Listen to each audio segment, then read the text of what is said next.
Assalamualaikum warahmatullahi wabarakatuh. Hai rekan-rekan, kami dari kelompok 9 mata kuliah Metodologi Penelitian, dosen pengampu Ibu Ika Dian Rahmawati SPD MPD. Pada video kali ini izinkan saya memperkenalkan nama anggota dari kelompok 9. Yang pertama, Ismi Yurida Islaha dengan NIM akhir 128. Yang kedua, Dina Maulida Yuniasari dengan NIM akhir 152. Dan yang ketiga, Herlina Amelia dengan NIM akhir 157. Dalam video kali ini kita akan membahas tentang pra-perencanaan penelitian, yang dimana akan ada 12 sub-bahasan. Yang pertama, menentukan tema dan judul penelitian. Yang kedua, menentukan masalah penelitian. Yang ketiga, merumuskan tujuan penelitian. Yang keempat, merumuskan manfaat penelitian. Yang kelima, menyusun landasan teori. Yang keenam, merumuskan hipotesis penelitian. Yang ketujuh, menentukan subjek penelitian. Yang kedelapan, menentukan lokasi penelitian. Yang kesembilan, menentukan jenis model penelitian. Yang ke-10, menentukan teknik pengumpulan data. Yang ke-11, menentukan analisis data. Dan yang ke-12 adalah menyusun instrumen penelitian. Pandemi membuat beberapa sekolah harus melakukan pembelajaran secara daring. Salah satunya SDN Sidoarjo 3 di Sanari Tuban, Jawa Timur. Pembelajaran daring ini membuat orang tua mengeluh lantaran sang anak kesulitan mengerjakan tugas yang diberikan oleh sang guru karena mereka lebih memilih bermain game.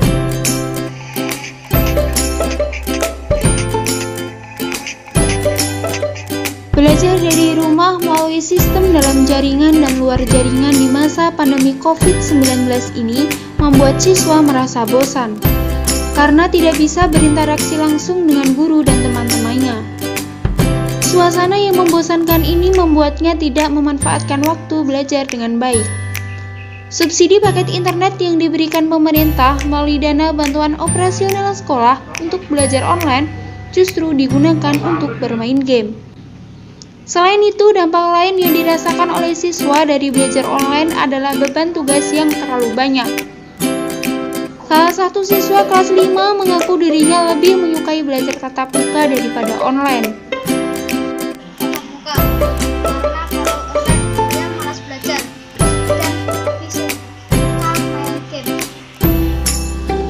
Tidak hanya siswa, orang tua pun mengeluhkan hal yang sama.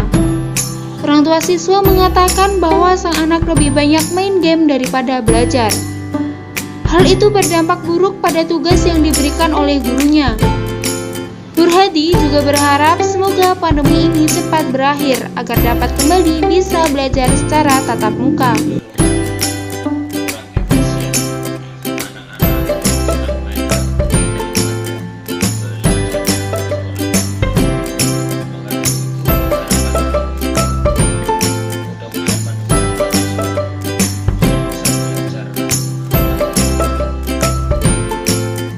Lydia melaporkan untuk Kampus Report TV.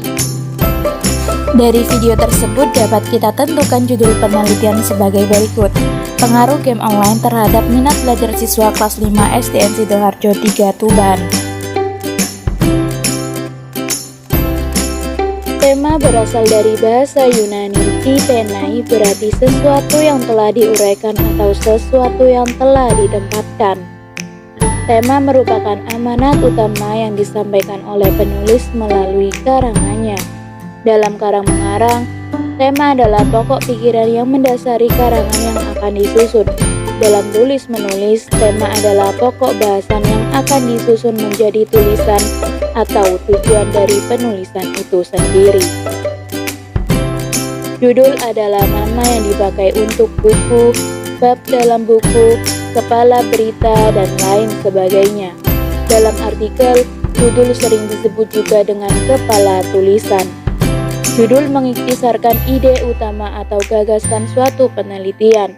Kriteria judul yang baik berisi sedikit mungkin kata singkat, jelas, dan menarik yang cukup menggambarkan isi dan tujuan penelitian. Judul adalah bagian laporan penelitian atau artikel yang paling banyak dibaca, dan biasanya dibaca terlebih dahulu oleh reviewer, editor, atau pembaca. Oleh karena itu, judul adalah elemen terpenting yang mempresentasikan telaah penelitian. Saat membuat judul, beberapa hal berikut ini perlu dihindari. Yang pertama, jika judulnya terlalu panjang, ini biasanya menandakan ada terlalu banyak kata atau frasa yang tidak perlu. Hindari penggunaan bahasa seperti studi untuk menyelidiki. Yang kedua, judul yang terlalu pendek seringkali mengubah kata-kata yang terlalu luas, sehingga tidak memberitahu pembaca apa yang dipelajari. Misalnya, penelitian dengan judul Perekonomian Indonesia sangat tidak spesifik, sehingga judulnya bisa menjadi judul buku dan sangat ambigu, sehingga bisa merujuk pada apapun yang terkait dengan perekonomian di Indonesia. Yang ketiga, dalam penulisan akademis, frasa yang menarik atau bahasa non-spesifik dapat digunakan, tetapi hanya jika itu dalam konteks studi. Yang keempat, penulisan akademis adalah usaha yang serius dan disengaja. Hindari penggunaan gaya frasa jurnalistik yang lucu atau bombastis saat membuat judul penelitian. Tujuan awal judul adalah untuk menarik perhatian pembaca dan menyoroti masalah penelitian yang sedang diselidiki. Judul penelitian dibuat setelah masalah penelitian diperoleh dan dirumuskan. Tidak ada suatu penelitian yang muncul tanpa adanya masalah penelitian. Hal ini penting bagi calon peneliti yang hendak melaksanakan penelitian untuk mencari atau menemukan masalah penelitian. Judul yang efektif dalam penelitian akademis memiliki beberapa karakteristik yang mencerminkan prinsip-prinsip umum berikut ini. Yang pertama, mengindikasikan unit analisis dan ruang lingkup studi secara akurat. Yang kedua, dibatasi pada 5-15 kata substantif. Yang ketiga, menggunakan kata-kata yang menimbulkan kesan positif, menarik, dan memotivasi minat pembaca. Yang keempat, jarang menggunakan singkatan atau akronim kecuali yang sudah umum dikenal. Yang kelima, judul berupa pernyataan. Yang keenam, menggunakan nomenklatur terkini dari bidang penelitian. Yang ketujuh, menggambarkan variabel penelitian. Yang kedelapan, mengungkap bagaimana penelitian itu diselidiki. Yang kesembilan, menghindari penggunaan kata atau frasa yang berlebihan seperti studi tentang. Yang ke-10, jarang menggunakan tanda seru di akhir judul. Dan yang ke-11, menggunakan strata bahasa dan kapitalisasi yang benar sesuai dengan pedoman penelitian. Contoh judul penelitian. Yang pertama, analisis metode pembelajaran yang efektif dalam upaya membentuk karakter anak di sekolah dasar. Dan contoh yang kedua, analisis metode pembelajaran yang efektif untuk menyampaikan materi pecahan bagi siswa sekolah dasar. Dari video tersebut dapat kita analisis rumusan masalah sebagai berikut. Apakah terdapat pengaruh game online terhadap minat belajar siswa kelas 5 SDN Sidoarjo 3 Tuban?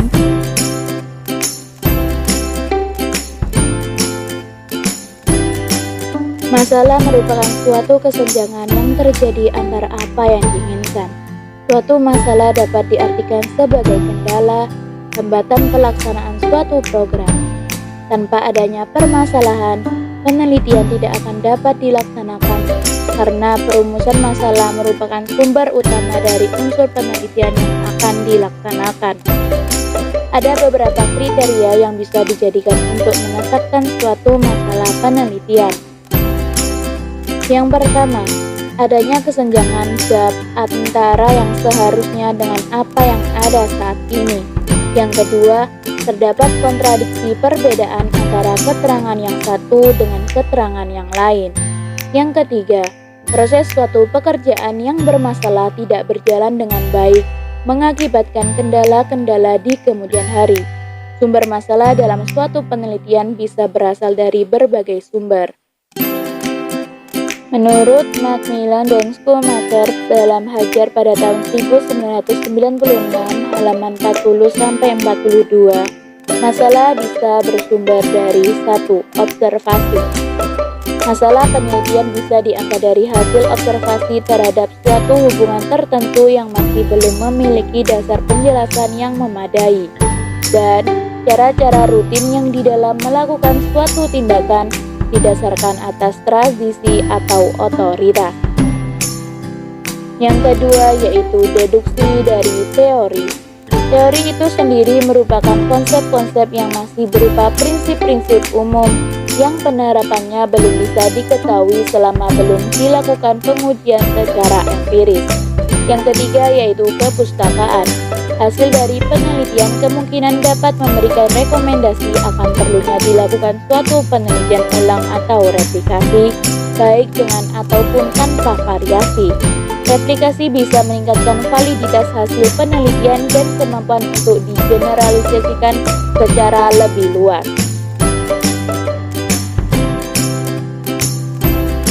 Yang keempat yaitu masalah sosial. Masalah sosial bisa juga menjadi sumber masalah penelitian, seperti seringnya terjadi perkelahian siswa antar sekolah, bisa memunculkan pertanyaan tentang efektivitas pelaksanaan pendidikan agama dan moral, serta pembinaan sikap disiplin di lingkungan sekolah. Yang kelima yaitu situasi praktis. Pada tahap pembuatan suatu keputusan tertentu, tidak jarang mendesak untuk dilakukannya suatu penelitian evaluatif. Hasil penelitian ini sangat diperlukan guna dijadikan dasar dalam pembuatan keputusan yang lebih lanjut. Yang keenam yaitu pengalaman pribadi. Pengalaman pribadi bisa memunculkan masalah yang membutuhkan jawaban empiris guna mendapatkan pemahaman yang lebih mendalam. Syarat-syarat tertentu yang harus dipenuhi sebagai masalah penelitian yaitu: yang pertama, tersedia data atau informasi untuk menjawabnya. Yang kedua, data diperoleh melalui metode ilmiah seperti wawancara, observasi, dan lain sebagainya. Yang ketiga yaitu memenuhi persyaratan orisinalitas. Yang keempat, memberikan sumbangan teoretik bagi pengembangan ilmu pengetahuan. Yang kelima, menyangkut isu kontroversial dan unik yang sedang hangat terjadi. Yang keenam, masalah tersebut memerlukan jawaban serta pemecahan segera. Yang ketujuh yaitu masalah itu diajukan dalam bidang studi dan kemampuan peneliti. Hal-hal yang perlu dihindari dalam perumusan masalah yaitu: yang pertama, peneliti tidak melakukan perumusan masalah tetapi langsung merumuskan pertanyaan penelitian. Yang kedua, rumusan masalah tidak sesuai dengan gejala dan fakta-fakta yang disajikan dalam latar belakang penelitian. Yang ketiga, atau yang terakhir, peneliti mengajukan pertanyaan penelitian yang indikatornya sulit untuk diukur. Contoh merumuskan masalah penelitian. Yang pertama, apa kemampuan yang dimiliki pengajar pelajaran kimia untuk perlu ditingkatkan dalam meningkatkan kualitas pembelajaran? Yang kedua, bagaimana PTK ini dapat membantu pelajar mengatasi masalah-masalah sains di kelas? Dari video tersebut dapat kita tentukan tujuan penelitian sebagai berikut. Tujuan penelitian adalah suatu indikasi ke arah mana penelitian itu dilakukan, atau data-data serta informasi apa yang ingin dicapai dari penelitian itu. Tujuan penelitian dirumuskan dalam bentuk pernyataan yang konkret yang dapat diamati dan dapat diukur. Tujuan penelitian dibagi dalam 3 jenis tujuan penelitian, yaitu: yang pertama, tujuan penelitian secara umum. Tujuan penelitian secara umum adalah untuk memperoleh pengetahuan atau penemuan baru, untuk membuktikan atau menguji kebenaran dari pengetahuan yang sudah ada, untuk mengembangkan pengetahuan yang sudah ada. Yang kedua, tujuan penelitian secara teoritis. Secara teoritis, tujuan penelitian merupakan usaha yang dilakukan untuk mengetahui suatu hal. Pengetahuan yang diperoleh dari jenis penelitian seperti ini tidak dapat dimanfaatkan secara langsung atau secara praktis. Yang ketiga yaitu tujuan penelitian secara praktis. Secara praktis, tujuan penelitian ini ialah mencari serta menemukan pengetahuan yang dapat dimanfaatkan langsung di dalam kehidupan. Ada beberapa tujuan penelitian praktis lainnya, yaitu 1. Tujuan eksploratif. Tujuan eksploratif adalah kegiatan penelitian yang dilakukan dengan tujuan untuk menemukan pengetahuan baru yang belum ada sebelumnya. Misalnya adalah penelitian yang pada akhirnya menemukan teori baru bahwa ekstra mangga dapat menurunkan kadar kolesterol. Yang kedua yaitu tujuan verifikatif.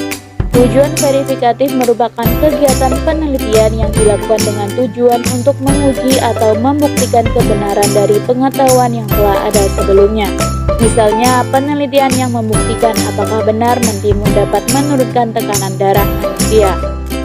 Yang ketiga yaitu tujuan pengembangan. Kegiatan penelitian yang dilakukan dengan tujuan untuk mengembangkan atau menggali lebih dalam lagi dari pengetahuan atau penelitian yang sudah ada sebelumnya. Misalnya, tentang penelitian mentimun yang dapat menurunkan tekanan darah tinggi. Teori tentang hal tersebut sudah ada, namun di sini peneliti mengembangkan lagi penelitian yang bertujuan untuk menilai seberapa besar atau efektifkah mentimun tersebut dapat menurunkan tekanan darah manusia pada berbagai kelompok umur. Contoh tujuan penelitian yaitu dengan judul Penerapan Model Pembelajaran Kooperatif Tipe Make a Match untuk meningkatkan kualitas pembelajaran IPS pada siswa kelas 5 SD Negeri Kalibanteng Kidul 01 Kota Semarang adalah sebagai berikut. 1. Tujuan teoritis. Untuk mengetahui peningkatan kualitas pembelajaran IPS pada siswa kelas 5 SD Negeri Kalibanteng Kidul 01 Kota Semarang. Yang kedua, tujuan praktis. A. Meningkatkan keterampilan guru dalam mengelola pembelajaran IPS menggunakan model pembelajaran kooperatif tipe Make a Match. B. Meningkatkan aktivitas siswa dalam proses pembelajaran IPS dengan menggunakan model pembelajaran kooperatif tipe Make a Match. Dari video tersebut dapat kita tentukan manfaat penelitian sebagai berikut. Manfaat penelitian merupakan dampak dari pencapaiannya tujuan.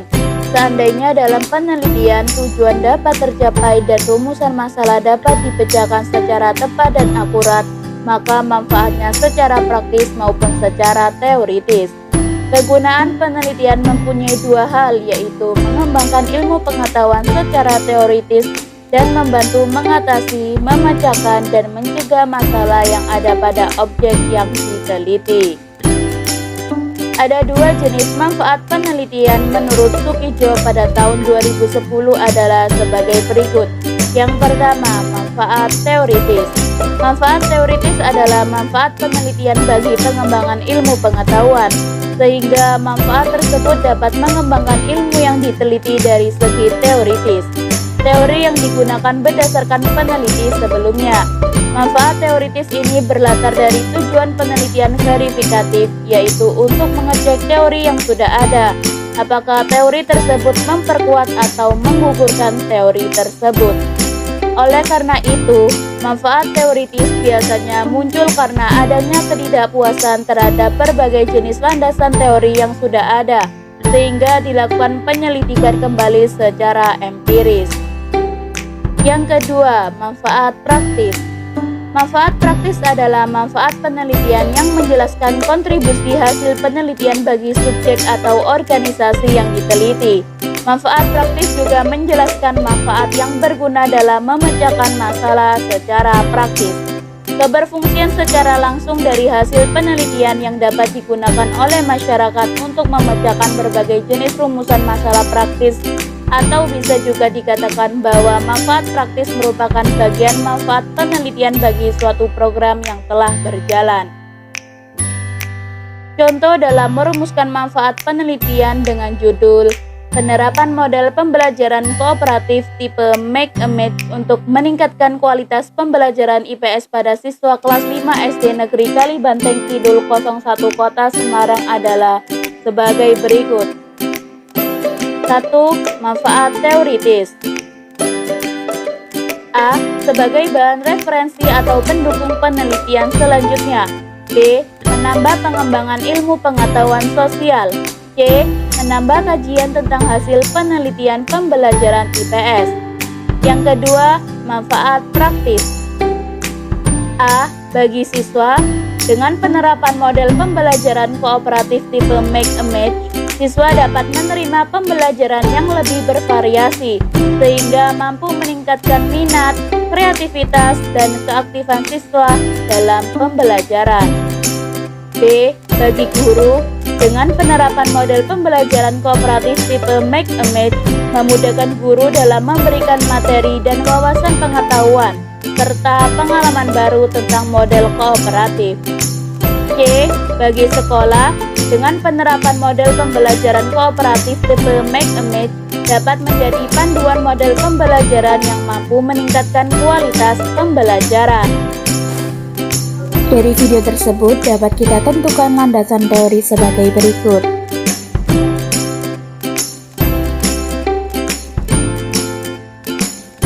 Landasan teori merupakan sebuah konsep dengan pernyataan yang sistematis atau tertata rapi. Landasan teori penting adanya bagi sebuah penelitian, sebab landasan teori merupakan dasar dari sebuah penelitian.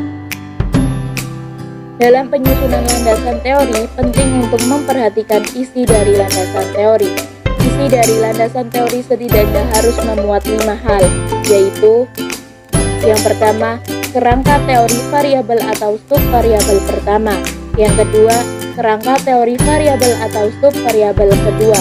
Yang ketiga, kerangka teori variabel atau subvariabel ketiga. Yang keempat, kajian terdahulu. Dan yang kelima, kerangka berpikir. Berdasarkan jenis penelitiannya dibagi menjadi 2, yaitu 1. Teori dalam penelitian kuantitatif. Dalam menyusun landasan teori penelitian kuantitatif, peneliti harus memahami jenis dan variabel yang digunakan. Variabel yang dapat digunakan dalam penelitian kuantitatif adalah sebagai berikut. Yang pertama, variabel bebas. Yang kedua, variabel terikat. Yang ketiga, variabel kontrol. Yang keempat, variabel intervening. Yang kelima, variabel moderating. Dan yang keenam, variabel confounding. Teori di dalam penelitian kuantitatif berisi seperangkat gagasan atau variabel yang saling berhubungan dan berasosiasi dengan hipotesis yang merinci hubungan antar variabel. Teori dalam bentuk argumentasi, pembahasan, dan lain sebagainya. Ada beberapa teori yang harus ada di dalam penelitian tersebut. Yang pertama, peneliti menegaskan teori dalam bentuk hipotesis yang saling berhubungan. Peneliti menyatakan teori dalam bentuk pernyataan jika, maka, yang menunjukkan pengaruh variabel bebas dapat mempengaruhi variabel terikat. Yang terakhir, peneliti menyajikan teori dalam bentuk visual sebagai terjemahan dari variabel ke dalam gambar visual.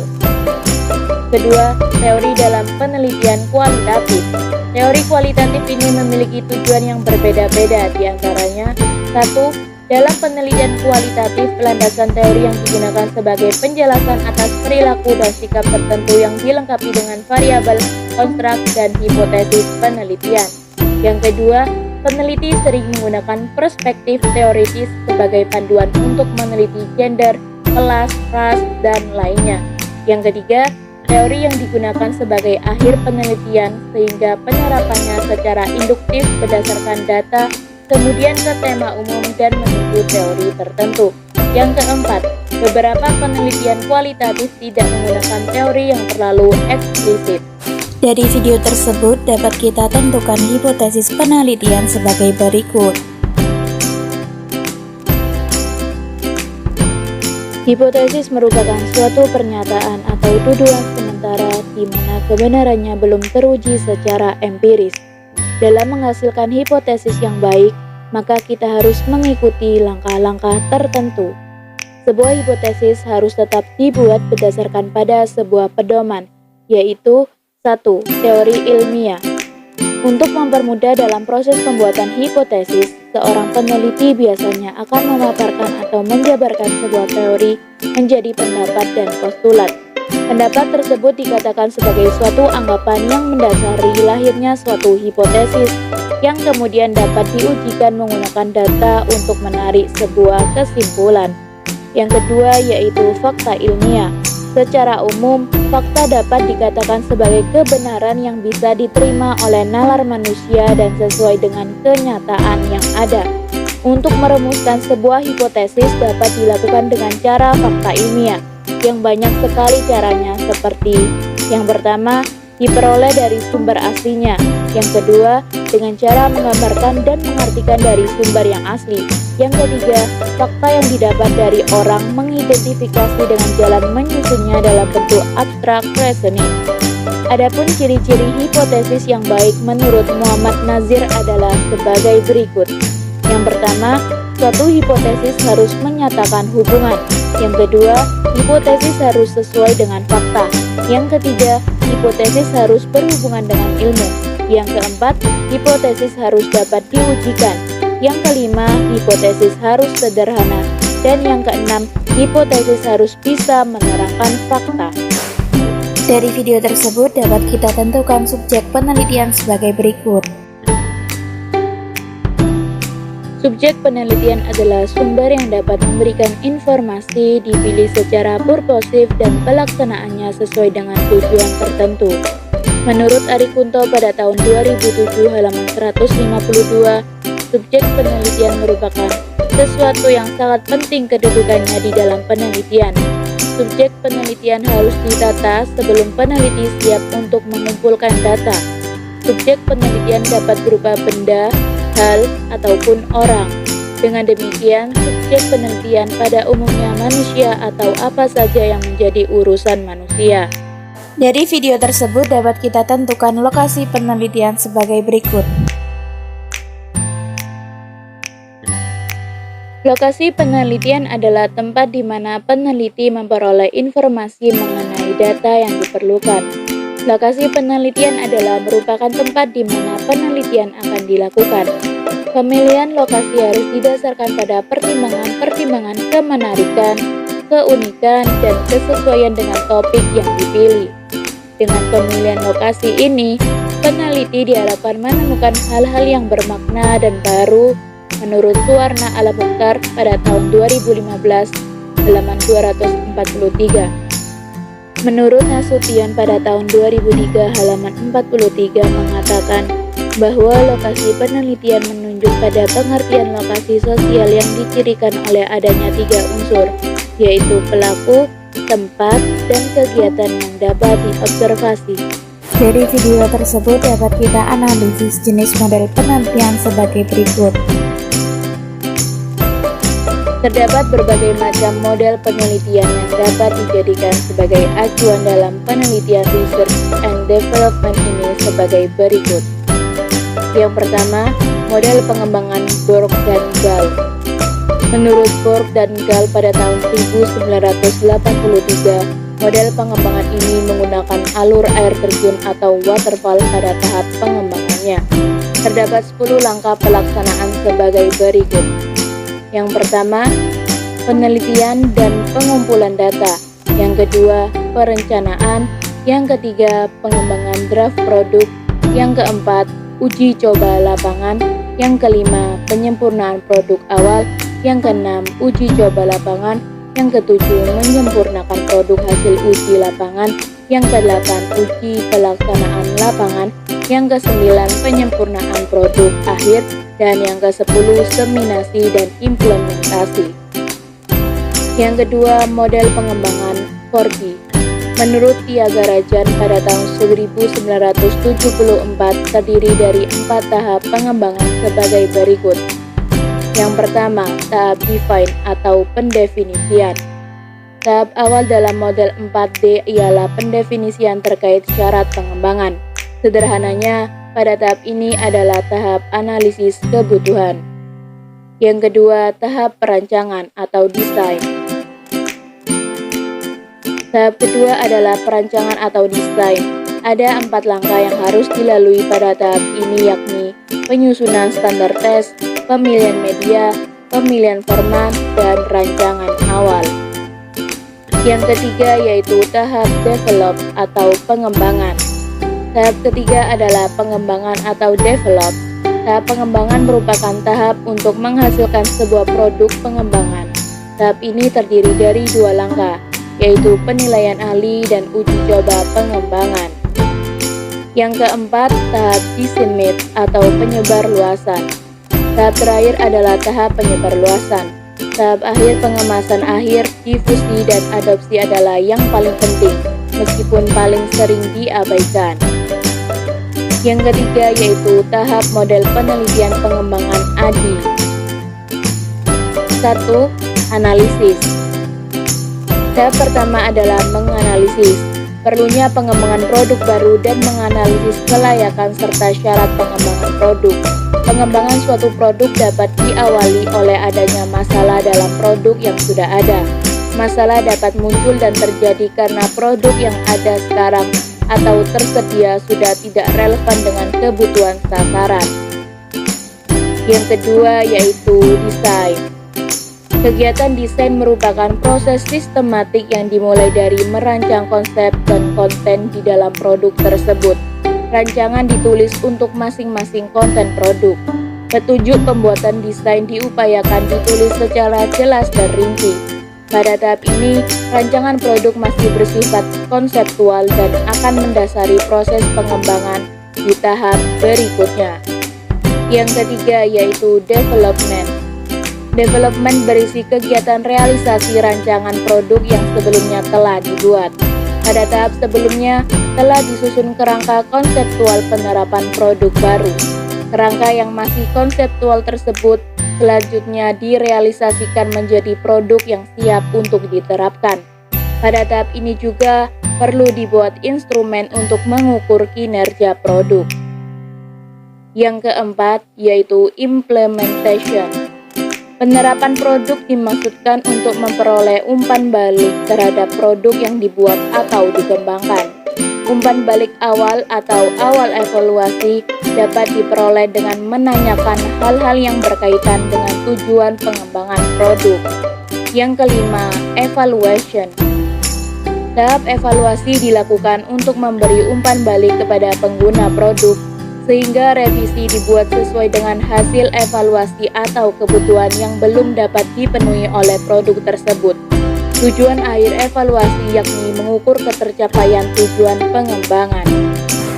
Dari video tersebut dapat kita tentukan jenis teknik pengumpulan data sebagai berikut. 1. Observasi. Teknik pertama ini adalah teknik pengumpulan data yang dilakukan secara langsung. Untuk melakukan observasi, seorang peneliti diharuskan untuk melakukan pengamatan di tempat terhadap objek penelitian untuk diamati menggunakan panca indera yang kemudian dikumpulkan dalam catatan atau alat rekam.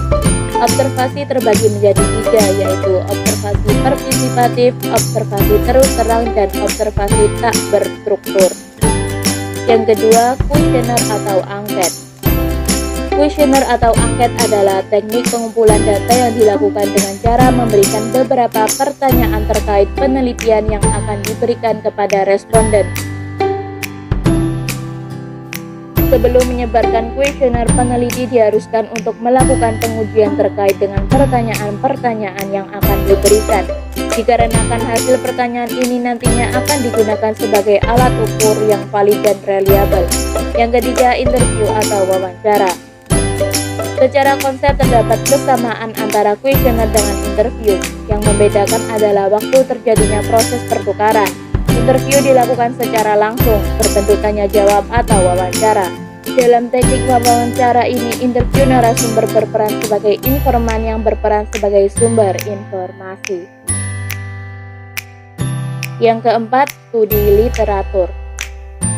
Untuk dapat melakukan teknik pengumpulan data studi literatur, peneliti melakukan pengumpulan studi literatur yang memiliki relevansi dan sesuai dengan apa yang dibutuhkan untuk menunjang penelitian.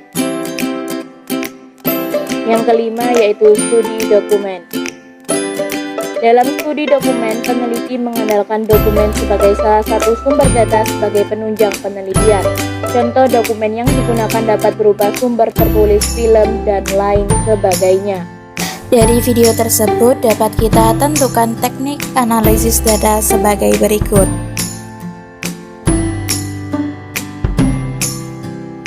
Secara umum, teknik analisis data pada penelitian dibagi menjadi dua jenis yang luas, yaitu yang pertama, teknik analisis data kualitatif. Teknik analisis data kualitatif adalah teknik analisis yang berfokus pada data yang bersifat kualitatif. Pada teknik analisis data kualitatif, menganalisis atau membahas mengenai konsep suatu permasalahan dan tidak disertai data berupa angka. Teknik analisis data pada penelitian kualitatif ada tiga, yaitu 1. Analisis konten atau isi. Pada analisis konten, data biasanya dihasilkan atau didapatkan oleh pengamat yang merekam atau mentranskripsikan menjadi materi tekstual, bisa berupa gambar atau suara yang sesuai untuk analisis. Yang kedua, analisis wacana. Teknik analisis wacana pada penelitian kualitatif bertujuan untuk menganalisis wacana-wacana atau komunikasi antar orang dalam suatu konteks sosial tertentu. Bidang yang dikaji pada analisis wacana yaitu berupa pidato, tulisan, bahasa, percakapan, baik verbal dan non-verbal, dan lain sebagainya. Yang ketiga, analisis naratif. Teknik analisis data naratif pada penelitian kualitatif bertujuan untuk menganalisis atau meneliti mengenai kumpulan deskripsi suatu peristiwa atau fenomena yang terjadi, kemudian menyajikannya dengan bentuk narasi atau cerita. Contohnya seperti mengenai kajian biografi. Yang kedua, teknik analisis data kuantitatif. Teknik analisis data kuantitatif ialah teknik yang mengelola data bersifat angka atau statistik. Pada teknik analisis data ini, data yang digunakan adalah data angka yang dapat dihitung secara tepat dengan perhitungan rumus statistik. Data kuantitatif tersebut berupa survei, arsip data, peringkat, dan lain sebagainya. Teknik analisis data pada penelitian kuantitatif ada dua, yaitu StatQ, statistik deskriptif. Analisis data deskriptif pada penelitian kuantitatif adalah analisis data dengan cara menggambarkan atau mendeskripsikan data-data yang ditemukan secara apa adanya. Deskripsi pada penelitian kuantitatif ialah menggambarkan data yang berupa angka dengan deskripsi berdasarkan data tersebut secara jelas. Contohnya seperti perhitungan data atau jumlah profesi dan lain sebagainya. Yang kedua, statistik inferensial. Pada statistik inferensial bertujuan untuk menentukan sejauh mana data penelitian tersebut mewakili atau merepresentasikan populasi. Statistik inferensial tidak dapat dilakukan dengan cara menggunakan metode dan teknik yang sama pada data yang berbeda. Penjelasannya ialah sebagai berikut. Data nominal menggunakan analisis kategori, data ordinal menggunakan non-parametrik, dan data interval dan rasio menggunakan parametrik. Dari video tersebut dapat kita tentukan instrumen penelitian sebagai berikut. Secara garis besar, langkah-langkah penyusunan dan pengembangan instrumen adalah sebagai berikut. Yang pertama, berdasarkan sintesis dari teori-teori yang dikaji tentang suatu konsep dari variabel yang hendak diukur, kemudian dirumuskan konstruk dari variabel tersebut. Konstruk pada dasarnya adalah bangun pengertian dari suatu konsep yang dirumuskan oleh peneliti. Yang kedua, berdasarkan konstruk tersebut, dikembangkan dimensi dan indikator variabel yang sesungguhnya telah tertuang secara eksplisit pada rumusan konstruk variabel pada langkah pertama. Yang ketiga, membuat kisi-kisi instrumen dalam bentuk tabel spesifikasi yang memuat dimensi, indikator, nomor butir, dan jumlah butir untuk setiap dimensi dan indikator. Yang keempat, menetapkan besaran atau parameter yang bergerak dalam suatu rentangan kontinum dari suatu kutub ke kutub lain yang berlawanan, misalnya dari rendah ke tinggi, dari negatif ke positif, dan lain sebagainya. Yang kelima, menulis butir-butir instrumen yang dapat berbentuk pernyataan atau pertanyaan. Biasanya butir instrumen yang dibuat terdiri atas dua kelompok, yaitu kelompok butir positif dan kelompok butir negatif. Butir positif adalah pernyataan mengenai ciri atau keadaan, sikap atau persepsi yang positif. Sedangkan butir negatif adalah pernyataan mengenai ciri atau keadaan, sikap atau persepsi yang negatif. Yang keenam, butir-butir yang telah ditulis merupakan konsep instrumen yang harus melalui proses validasi, baik validasi teoretik maupun validasi empirik. Yang ketujuh, tahap validasi pertama yang ditempuh adalah validasi teoretik, yaitu melalui pemeriksaan pakar atau melalui panel yang pada dasarnya menelaah seberapa jauh dimensi merupakan jabaran yang tepat dari konstruk, seberapa jauh indikator merupakan jabaran yang tepat dari dimensi, dan seberapa jauh butir-butir instrumen yang dibuat secara tepat dapat mengukur indikator. Yang kedelapan, revisi atau perbaikan berdasarkan saran dari pakar atau berdasarkan hasil panel. Yang kesembilan, setelah konsep instrumen dianggap valid secara teoretik atau secara konseptual, dilakukanlah penggandaan instrumen secara terbatas untuk keperluan uji coba. Yang ke-10, uji coba instrumen di lapangan merupakan bagian dari proses validasi empirik. Melalui uji coba tersebut, instrumen diberikan kepada sejumlah responden sebagai sampel uji coba yang mempunyai karakteristik sama atau ekivalen dengan karakteristik populasi penelitian. Yang ke-11, pengujian validitas dilakukan dengan menggunakan kriteria, baik kriteria internal maupun kriteria eksternal. Kriteria internal adalah instrumen itu sendiri sebagai suatu kesatuan yang dijadikan kriteria. Sedangkan kriteria eksternal adalah instrumen atau hasil ukur tertentu di luar instrumen yang dijadikan sebagai kriteria. Yang ke-12, berdasarkan kriteria tersebut diperoleh kesimpulan mengenai valid atau tidaknya sebuah butir atau sebuah perangkat instrumen. Yang ke-13, untuk kriteria internal atau validitas internal berdasarkan hasil analisis butir, maka butir-butir yang tidak valid dikeluarkan atau diperbaiki untuk diuji coba ulang. Sedangkan butir-butir yang valid dirakit kembali menjadi sebuah perangkat instrumen untuk melihat kembali validitas kontennya berdasarkan kisi-kisi. Yang ke-14, selanjutnya dihitung koefisien reliabilitas. Koefisien reliabilitas dengan rentangan nilai 0 sampai 1 adalah besaran yang menunjukkan kualitas atau konsistensi hasil ukur instrumen.